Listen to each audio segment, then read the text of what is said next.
que c'est une triple dimension. Dans le monde du deux dimensions, c'est que de l'imagination, et tu vas dire des bêtises.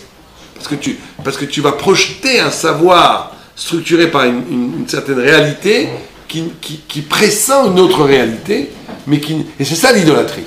L'idolâtrie, c'est de plaquer une conception limitée sur l'illimité. Donc il faut faire très attention. Il y a tout le temps, il faut avoir cette finesse et cette humilité de dire on sait que ça existe, on sait que ça va être, mais tout ce que je vais en dire, ça va être des bêtises. Il y a des sujets comme ça, on ne peut pas en parler. Pourtant, tout est marqué dans la Torah. Oui, mais c'est marqué de façon tellement allusive. Que même un homme pas bon. Ouais, personne. Et la mort existera toujours? Alors ça, d'après certaines vues, non. Le Maïmonide pense que non, par exemple, dans son commentaire des Mishnayot. Il n'y aura plus de mort. C'est quoi la nécessité pour Dieu de passer par tout ça? Pour donner à l'homme une place. Pour que l'homme participe lui-même. La lumière divine, elle n'a besoin de rien. Dieu crée le monde, pas par besoin, par amour. Pour faire profiter à l'homme, à quelque chose qui n'est pas lui, et qui vient de lui, d'existence. Or, une existence n'a de valeur que si tu as la possibilité de participer à la justification de cette existence. C'est pour ça que dans les niveaux de Tzedaka, il y a 10 niveaux de Tzedaka. Le plus haut niveau de Tzedaka, c'est pas donner l'argent, c'est donner un travail à quelqu'un. Parce que tu lui donnes la possibilité de s'auto... Comme Dieu. Alors Dieu, il te donne la possibilité de t'auto-justifier ton existence.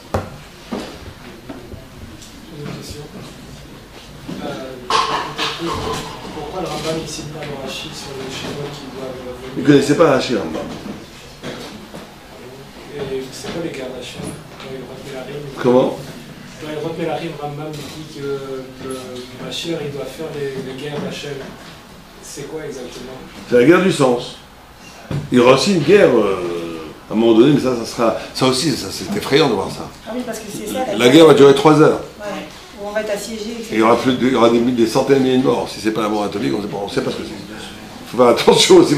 Quand il y a des textes comme ça, on est très tenté de dire bombe atomique, mais c'est peut-être autre chose. Et c'est vrai qu'on va être assiégé. C'est vrai ou pas? Non, oui, juste au moment de sa venue. Raphaël, c'est vrai qu'on va être assiégé à Jérusalem. Ouais. On va plus être chez nous à Jérusalem pendant... On va être assiégé pendant 9 mois. Ouais, 9 mois. Ouais, mais moi je veux pas parler de la ça, lisez les textes, si vous voulez. Je sais pas dire les textes. Pour rejoindre la première question, il se révèle sous quelle forme? C'est un homme, le Mashiach, c'est un homme. C'est Dieu qui fait tout au travers du Mashiach. Le Mashiach, c'est un fils de David, qui est un immense Talmid Chacham, et qui est là pour amener le peuple juif à la Torah, et pour, à un moment donné, à travers sa personne, faire que le temps messianique arrive, c'est tout. Mais comment cet homme-là... Excusez-moi, j'ai une question, Rafazi. Non, l'homme sera seul. C'est pour ça que Yaakov Avinu a cru à un moment donné.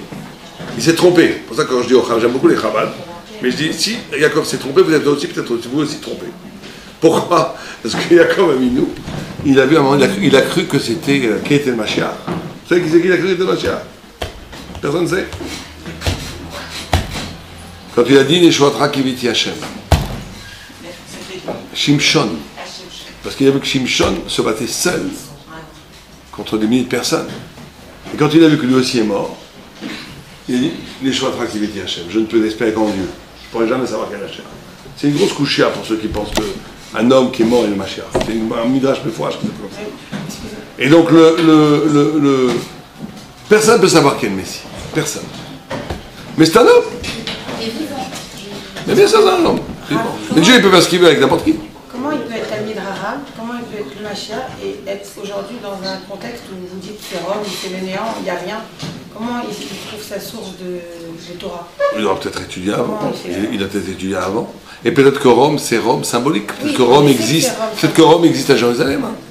Rome, c'est qu'il est aux portes de Rome, c'est qu'il est aux portes, il est capable d'être au plus près du néant de l'Occident et d'à partir de là faire jaillir la fusion messianique. D'accord, et sa femme, il n'y a pas de femme? Il y a une femme, il y a des enfants, il y a tout ce qu'il faut. Ah d'accord, parce que Talmid Raham... Je vous entends pas. Est-ce que ça veut dire que c'est le peuple juif qui est responsable de tous ces problèmes? Je voudrais vous donner la vraie réponse, mais je ne veux pas que ça soit filmé. Entièrement vrai, parce que les antisémites utilisent ça. Vous savez que si on veut connaître les juifs, il faut lire les textes antisémites. Ils sont extraordinaires pour renifler le... Mais ils le disent avec haine. Alors on pourrait dire la même chose avec amour. Tous les malheurs du monde viennent à cause des Juifs. C'est clair. Pourquoi? C'est horrible, mais c'est en même temps la responsabilité. Ça veut dire que le peuple juif étant le centre névralgique. Non, il y a aussi... Attends, j'exagère. Quand je dis juif, la Gemara elle dit qui s'appelle juif? Qui s'appelle Israël? Non, la Gemara dit tout humain qui combat l'idolâtrie s'appelle Israël. Oui. Donc il y a du juif dans chaque homme. Il y a une sorte d'universalisme, d'humanisme. C'est-à-dire que être juif, c'est pas que nous, le peuple, nous le plus fort, c'est pas ça. Être juif, c'est quand quelqu'un est capable de prendre. Il y a aussi le peuple juif. Puis à l'Irak, le peuple juif étant le peuple, c'est comme vous devez faire tchouba tous les jours. Mais il y a Yom Kippour. Mais la tchouba, c'est pas que Yom Kippour. Vous devez vous libérer de la matière tous les jours. Mais il y a Pessah, on mange de la matzah. Eh bien, vous avez l'humain qui essaye de faire venir la lumière de Dieu sur terre, c'est le peuple d'Israël. Mais c'est pas que le peuple juif. Un homme qui essaie de faire venir un non-juif qui essaie de faire venir Dieu sur terre en combattant l'idolâtrie, la Gemara dit il s'appelle Israël. Bien sûr. C'est une dimension. Ça ne veut pas dire qu'il est juif, qu'on peut se marier avec lui, rien du tout, attention, hein. Ça ne veut pas dire ce que j'ai pas dit. mais il s'appelle Israël. Il n'est pas juif avec Pierre-Lara, hein. Parce que maintenant les gens vont dire ouais, j'ai trouvé une super nana, mannequin, elle est d'accord de combattre l'idolâtrie, je me marie avec elle. Je préserve, c'est pas ça. Attention, ne me faites pas dire ce que j'ai pas dit. Mais la notion de, c'est ça être la vocation d'Israël. L'Israël, c'est d'être capable de dépositaire de témoignage d'une parole qui contredit les paroles et le discours dominant, dont le seul but est de banaliser l'humain. C'est ça être juif. Et c'est ça ce que fera de façon maximaliste le Messie. Bien, on va arrêter là, je vais juste dire un mot, on va en parler, bien sûr. C'est le côté embêtant de l'affaire. C'est comme mais chacun bien entendu. Avant tout, on fait un cours de Torah. Avant tout, on est là pour essayer de comprendre ce que la Torah nous dit. Mais on profite, et grâce à M. Boujna et à sa femme que je remercie, il y a ici des prospectus qui montrent ce qu'on fait à Jérusalem, justement. On a créé une école absolument extraordinaire de Torah, qui est financée partiellement par l'État, mais qu'à hauteur de 20%. Et donc on doit trouver les 80 autres pourcents, bien entendu, en sollicitant les Juifs du monde entier. Donc toute personne qui nous aide aura une immense mitzvah. On a, comme d'habitude, des serfas, vous aurez des bénédictions. C'est une grande mitzvah parce que c'est des gens magnifiques qui étudient à un niveau très très très haut, qui se consacrent exclusivement à l'étude de la Torah, et qui sont des gens formidables que moi j'adore. Enfin, et il y a eu beaucoup de miracles, beaucoup de choses qui s'est passé grâce à ce kollel, et ils continuent. C'est beaucoup d'argent parce qu'on les paye, on leur donne une paye tous les mois. Il y a 25 à plein temps, et on a aussi créé une structure pour aider les gens pour Shabbat, où on leur fait un système où 2h30 le vendredi matin, ils viennent, au lieu de leur dire Zaka, où c'est un peu comme ça, mais un peu pas très joli. Donc on leur dit, vous étudiez pendant 2 heures, après il y a un petit cours d'un quart d'heure, après on dit des ténis pour le peuple juif. Pendant un quart d'heure, c'est magnifique, on voit la shrina vraiment. Et on leur donne 400 shekels pour le Shabbat. Enfin, 100 shekels par Shabbat, c'est pas grand-chose, hein, 100 shekels par Shabbat. Mais ça leur fait qu'ils peuvent acheter le minimum. Et ils viennent étudier, ils sont super contents, on a fait de Shabbat. Donc le kollel, parallèlement, fait d'autres activités. Donc toute personne qui veut nous aider, c'est un miracle que ça continue. Moi, je viens 4 fois par an en France pour récolter pour ce kollel. Ça marche. Le kollel continue à exister grâce à des soutiens plus multiples. Des gens qui prennent un avraire qui dit je prends sur moi de financer un ou la moitié d'un avraire, ou bien ils font un don ponctuel. C'est magnifique. Toute aide sera bénie, et toute aide c'est bien le bienvenu, bien entendu.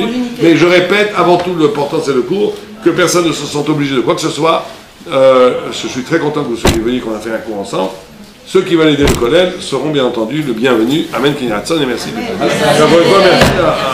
Boucher. Madame Gandus est là, qui fait des serfas pour ceux qui veulent faire des dons. Je vais stop. Qu'est-ce qu'il faut faire là? Alors, on a fait combien là? Vous avez dit qu'il y a un morceau que vous ne voulez pas faire. Non, je rigole.